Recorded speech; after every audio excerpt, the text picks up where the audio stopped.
How to enable image preview to display pictures in a folder on Windows.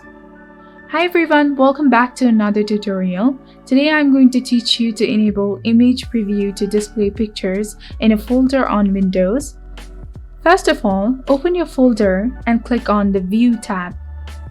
Next, click the Options icon and click the View tab again. Then, just uncheck the option called Always Show Icons, Never Thumbnails. Now click Apply and click OK.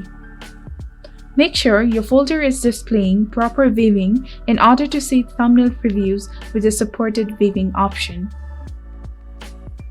This is how you can enable image preview to display pictures in a folder on Windows.